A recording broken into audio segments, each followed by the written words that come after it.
Imagine your son 10 years from now. He is 18. He has his own phone, his own friends, his own habits, his own secrets. You no longer know what he watches. You no longer know who influences him. You no longer know what is happening in his heart. Now imagine one more thing. One day he starts missing Salah, then another prayer, then another. And eventually, prayer disappears completely from his life. The most important question is not why it happened. The most important question is when it started. Because things like this never happen in a single day. They begin much earlier. They begin when someone else slowly starts raising your child instead of you.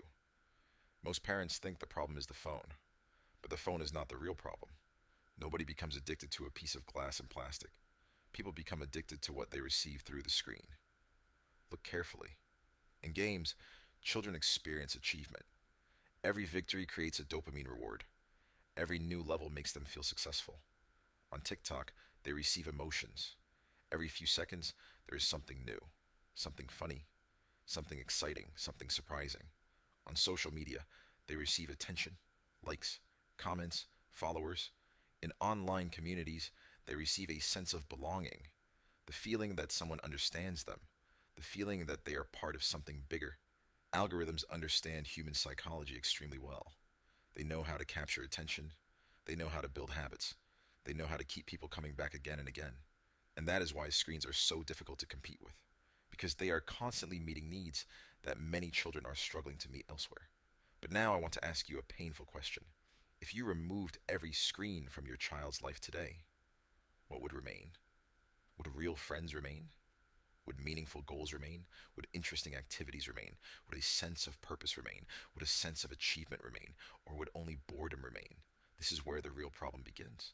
Because screens rarely become the center of a child's life by themselves.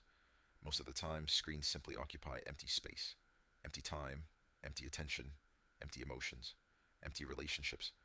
There are two possible futures. The first future: a child grows up. The screen becomes his main source of entertainment, then his main source of emotions, then his main advisor, then his main source of values, then his main teacher. And one day his parents discover something heartbreaking. The opinion of an influencer matters more to him than the opinion of his father. The opinion of a streamer matters more than the advice of his mother. An algorithm shapes his decisions more than his family does. Sadly, this happens far more often than many parents are willing to admit. But there is another future. A child grows up in a strong family. He has responsibilities. He has meaningful duties. He has goals. He works on projects together with his parents. There are conversations. There are family traditions. There is an Islamic atmosphere in the home.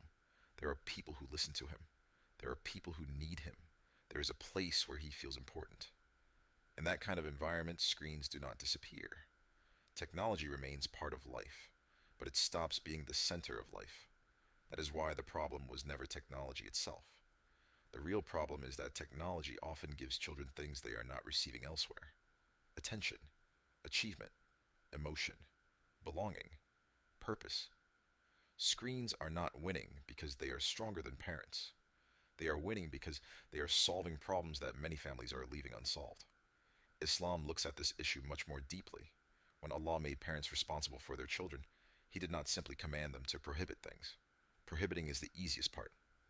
Building a child is much harder. Guiding a child is much harder. Creating a strong relationship is much harder. Creating an environment where a child wants to choose what is right is much harder.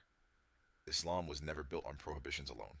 Islam was built on meaning, on love for Allah, on responsibility, on awareness, on a healthy environment, on strong character. That is why algorithms do not truly raise children. They simply occupy empty space. And if a family does not fill that space with meaning, with relationships, with values, someone else will, always. So the problem is not that your child loves screens. The problem is that screens may be offering something your child is not fully receiving at home.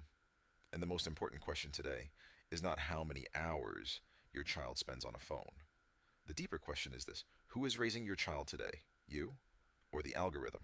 If you want more practical Islamic parenting advice based on real family systems and child development, subscribe to the channel and don't miss the next video.